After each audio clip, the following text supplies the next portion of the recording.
राधा वल्लभ लाल की जय। महाप्रभु श्री धर्मेश चंद्रवर्जू महाराज की जय।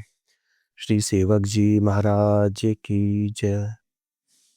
श्री सेवक जी 14वें प्रकरण में कच्चे धर्मियों के लिए, जो जिनका की धर्म कच्चा है, उनके लिए भी सेवक जी बड़े अच्छे तरह से उपासना शैली की पद्धति, उनको पहचानने का तरीका वो बता रहे हैं।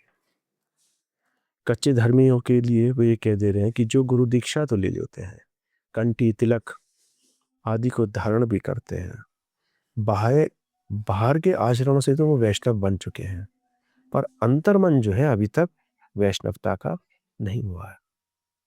कुछ फल ऐसे होते हैं ना, केले, जिनमें की दवाई रखी और उनको पका दिया, ऊपर से तुम लग गए पके हुए, पर अंदर से जो है वो कच्चे हैं। तो वो वास्तविक प्राकृतिक तरीका नहीं है किसी भी चीज को बनाने का। आपने दीक्षा ली और दीक्षा लेने के बाद में आप बन गए भैया बड़े भारी रसिक की अब जो है मैं मुझसे बड़ा कोई रसिक है ही नहीं।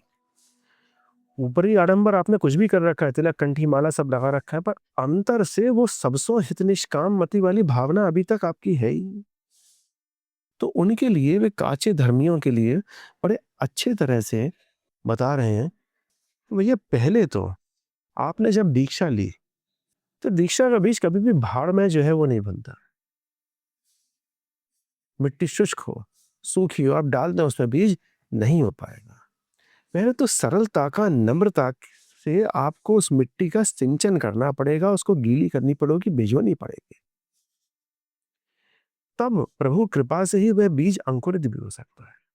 और अपना कर्म तो है ही अपने आप को सरल बनाना, नम्र बनाना, विवेकशील बनाना, अच्छे बुरे की गलत को हमें समझना, किसके साथ में रहना है, किसके साथ में नहीं रहना है, क्या खाना है, क्या नहीं खाना है, नियम अनुसार चलना। जब तक ये सारी चीजें नहीं आ पाएंगी, तब तक जाके वो दीक्षा रूपी बीज आपके हृदय पटल पर अंकुरित नहीं हो पाएगा। तो सेवक जी ने इस 14वें प्रकरण में शुरुआत में 13 छंदों में तो कच्चे धर्मियों के लक्षण बताए हैं, और अंत में उन 5 छंदों में, जो आखिरी के 5 छंद हैं, उसमें वे उपदेश दे के ये कह रहे हैं कि किस तरह से अगर कोई कच्चा धर्म में है तो किस तरह से पक्के धर्म की तरफ बढ़ सकता है। कच्चा और पक्का वही बात कह रहे हैं कि भैया देखो, कच्ची मिट्टी है, अभी किसी चीज का भी निर्माण कर रहे हैं और वो कच्चा है, और आप उसके अंदर कोई पात्र बनाया आपने मिट्टी का, आपने कच्चे बर्तन के अंदर ही जल डाल दिया, क्या होगा उससे? जल फैल जाएगा ना, फट जाएगा ऊपर। पहले तो आपको उस प्रेम की अग्नि में, उस कच्ची मिट्टी के पात्र को आपको पकाना है।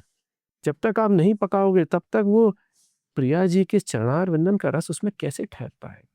इसीलिए यहाँ पर श्री सेवक जी कह रहे हैं, श्री हरिवंश धर्मिन के संग आगे ही आगे जो रीति बखाना, तुम्हें लक्षण बता रहे हैं कच्चे धर्मियों के, कि उन्होंने धर्मियों का संग तो कर लिया, पर उनके साथ में रहते ही रहते वो थोड़ा सा जो जानते हैं उसको ज्यादा से ज्यादा जो है वो बताने की बात कर रहे हैं।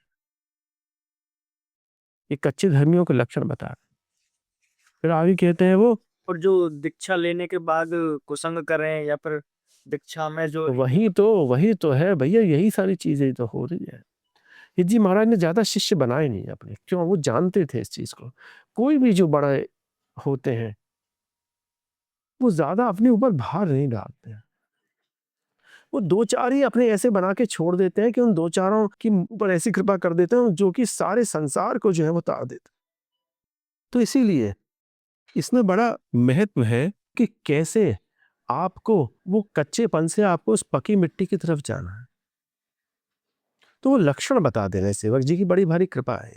कह रहे हैं कि आपने जान कहे जो मिले मन, बात फेरी चबक गुन ठानत, कि जिनसे मन मिल रहे हैं, जिन धर्मियों से, उनके सामने आप बड़बोले बन के बता रहे हो, और बड़बोले करने के बाद में आप प्रश्न भी करते हो और प्रश्न का उत्तर भी देते हो। कैसे? चौगुना बोल के, एक बार नहीं बोल के, चौगुना बोल के।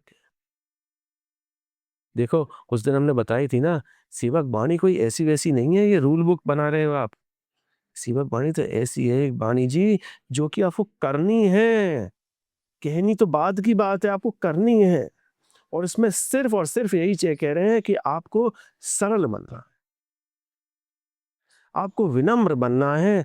आपके अंदर विवेक है, उस विवेक के बल पर, प्रिया जी की कृपा के बल पर आप जो है अच्छे सत्संगी को समझें, और उस सत्संगी के साथ में मौन रहते हुए उसकी सारी दिनचर्या को देखो, और देखने के बाद में उसको फॉलो करने की कोशिश करो। कुछ भी एक आदत आपको उस संत की समझ में आ गई तो आप उसी में तर जाओगे। बोलो मत, बड़बोले नहीं बनना। कह रहे हैं ना कि चवक गुण बोलत, कि वो ठानत की बार बार बोलना नहीं है। चौगने बोल रहे हो, उससे तो आपने प्रश्न किया, उन्होंने से आपने कुछ उत्तर मिला, उसके बाद में आप फिर जो है चौगने बोल कब कर रहे हो। कह रहे हैं बैठत जाए विधर्म में, तब बाद धर्म की एक ना आनत। और जब विधर्मियों में बैठते हैं तो वो क्या कर रहे हैं, कोई जो है धर्म की बात कर ही नहीं रहे, उनको तो उन विधर्मियों की बातें जो है अच्छी लग रही हैं। काचे धर्मिन को सुनो छंद, धर्मी धर्म मर्म न जानत। कि छंद शब्द का अर्थ छल या पाखंड से है, उनको भैया छोड़ना है। और कह रहे हैं कि भैया विधर्मी लोग इस प्रेम के मर्म को नहीं समझ पाते हैं। जब तक आप निष्ठावान नहीं हो रहे, सच्चे मर्मी नहीं हो रहे हैं उस धर्म के, तब तक आप जो हैं वो विधर्मियों की श्रेणी में ही हैं, काचे धर्मियों की श्रेणी में ही हैं।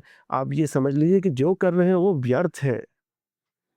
कहा ना कि फल को आप ऊपर से पका दोगे दवाइयों की मदद से तो क्या मतलब का भैया, फल तो शरीर में जाएगा, पूरा आप स्वाद लोगे, तो अंदर से भी पकना चाहिए।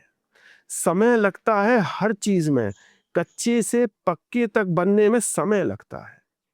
उस समय का इंतजार करिए। इस तरह से मत सोचिए कि भैया ठाकुर जी ने आप पे सीधी कृपा कर दी, अब सीधे ही जो है वो आप परमहंस बन गए। नहीं नहीं नहीं, ये मत सोचिए भैया, ये सारी चीज चल गई है आजकल इस वृंदावन में, देख रहे हैं ऐसे,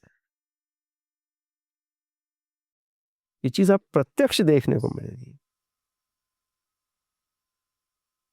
जो पक्का मर्मी जो होता है ना, वो तो आपसे नजर भी नहीं मिलाएगा, अपनी नजरों को नीचे करता हुआ अपने श्री जी के सुमिरन करते हुए आगे निकल जाएगा। उसको मतलब नहीं रहता किसी एक चीज से। इसलिए कोशिश करें कि ये जो लक्षण बता रहे हैं सेवक जी इस 14वें प्रकरण में, इस लक्षणों की कसौटी पे अपने आप को घिस के देखो कि हाँ भैया, मेरे अंदर भी यही लक्षण है, मैं सही हूं या फिर नहीं हूं। तो एक तरह से शीशा दिखा रहे हैं सेवक जी कि आपके अंदर ये लक्षण है। राधा वल्लभ लाल की जय।